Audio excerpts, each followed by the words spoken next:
अब इस मसले का हल क्या है? देखिए आप इस भी मसले अदालत जा रहे हैं। देखिए इस मसले देखिए अजमा से हम बिल्कुल वो जो फरमा रही हैं, मैं ये चाहता हूँ, हम ये चाहते हैं, ज्वाइंट एक्शन कमेटी ये चाहती है कि कल ऑपोजिशन ने भी शोर शराबा किया, उस पर ये सही कह रहे नहीं था कि शिक टू शिक बात हुई है, और ये उस पर नहीं इन्होंने मानी, क्योंकि जो बिल लेके गवर्नमेंट हाँ, आना होता है वो ले ही आती है। ठीक। हम ये कह रहे हैं कि अब आप ये कह रही हैं शिकें कौन सी हैं, अब देखें, अब मसला ये है कि दफा 2, अब मैं पढ़ दूं कोई शिकें आपको? जरा जल्दी पढ़ दें, क्योंकि फिर जी जी, नदीम पढ़े साहब की पढ़े तरफ पढ़े। भी जाना है, फिर ब्रेक का अच्छा वक्त हो जाएगा, नदीम साहब नाराज हो अच्छा जाएंगे। अच्छा, देखिए उसमें उसमें उसमें 2 है, दफा 2 है, इसमें 5 है दफा, इसमें दफा 8 है, दफा ठीक। 11 है, 15 है, 17 है, 19 है, क्या 18 है, 26 है। अब इनके पास हैं, अब मैं अब ठीक। तर्जमा भी किया हुआ है, वो पढ़ दूं?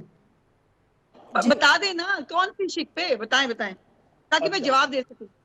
अच्छा, एक तो ये है कि दफा 8 के तहत ट्रिब्यूनल के मेंबरान की तकरीर का कौन मेयाद मुकर्रर ना किया गया है, बल्कि पिक एंड चूज का इख्तियार ठीक। हासिल है अपने ठीक। पसंदीदा लोगों को नवाजने के लिए। ठीक। नंबर 1। ठीक। नंबर 2, दफा 11 के तहत ट्रिब्यूनल की कार्रवाई को समरी ट्रायल कहा गया, और ऑर्डर 37 सीपीसी के मुताबिक इसकी कार्रवाई होगी, मगर ऑर्डर 37 के अच्छा मुताबिक समरी ट्रायल सिर्फ वहां होगा जहां फैक्ट्स अरशद साहब, मुतनाज़ा ना आपने हो, बड़ा अच्छा जबकि किया, आपने क्लॉजेस मुझे सारी नंबर वाइज बता दी। आई एम श्योर कि अज़मा साहिबा के पास बिल है, उन्होंने खुद तैयार किया, उनकी हुकूमत ने क्लॉजेस उनको पता है। क्विकली बता दीजिए मुझे कि अब क्या होगा, अदालत में सेटल होगा ये मामला? आप भी तर्जुमा जा भी रहे है, हैं, मैं पीटीआई भी जा रहे हैं? तर्जुमा तर्जुमा भी है, वो भी कर देता हूँ, हमारे उर्दू भी कराया बस। प्रोग्राम का टाइम जो कि कम रह गया, नदीम साहब का भी वक्त मुझे देना है उनकी तरफ। ये मसला हल कहाँ होगा, अदालत में अब अरशद साहब?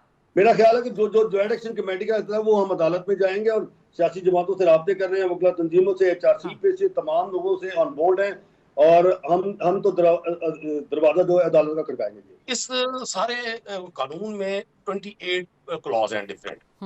अच्छा, आप इनमें सिर्फ 2 क्लॉजेस, क्लॉज 3 और क्लॉज 23 अगर पढ़ लेंगे ना, आपको इसका सारा ब्रेन, सारा मगज, इसका सारा मकसद समझ आ जाएगा। क्लॉज 23 हमें कहती है कि जी ये कानून शहादत एप्लीकेबल नहीं होगा, और बड़ी अहम बात आप इसको अंडरस्टैंड करेंगी, और मुझे लगता है इस कानून की अमल दरामद होने के बाद सबसे पहला सूट भी आपके अगेंस्ट होगा, defamation actionable, ये clause 3 है, subject to the provisions of this act and any other law for the time being in force. Defamation shall be a civil wrong, and the person defamed may initiate an action under this act without proof or actual damage or loss. आप मुझे बताएं, बगैर actual damage, loss के, बगैर किसी proof के वो अपने लॉस को बताएगा और उसके हक में फैसला हो जाएगा? ये क्या हमारे हमारे शरई कवानीन से मुतसादिम नहीं है? ये बेसिक ह्यूमन राइट्स के अगेंस्ट नहीं है कि एक शख्स अपना डैमेज भी ना बताए उसे क्या डैमेज हुआ है, उसके पास प्रूफ भी ना हो, सिर्फ वो ये क्लेम करे कि जज्बा बुखारी साहब ने जी मुझे डिफेम किया है, अलीदा फरूकी साहब ने मेरी इज्जत को नुकसान पहुंचाया है, और उसके हक में डिसीजन हो जाएगा। जिस बात का पता ना हो उसके ऊपर नहीं तबाजमाई करनी चाहिए। जो हमारे सिविल सूट्स हैं उन सभी के अंदर कानून शहादत नहीं होता। सबसे ज्यादा फैमिली लॉज है, फैमिली लॉज से बड़ा कोई क्रिटिकल पॉइंट है हमारे मुल्क में? फैमिली लॉज में भी कानून शहादत अप्लाई नहीं होता। 2 अमेंडमेंट्स जो है जिस पे मुशावरत नहीं हुई, उस मुशावरत ना होने की वजह से 2 अमेंडमेंट्स जो है वो हमने अपने बिल में की हैं।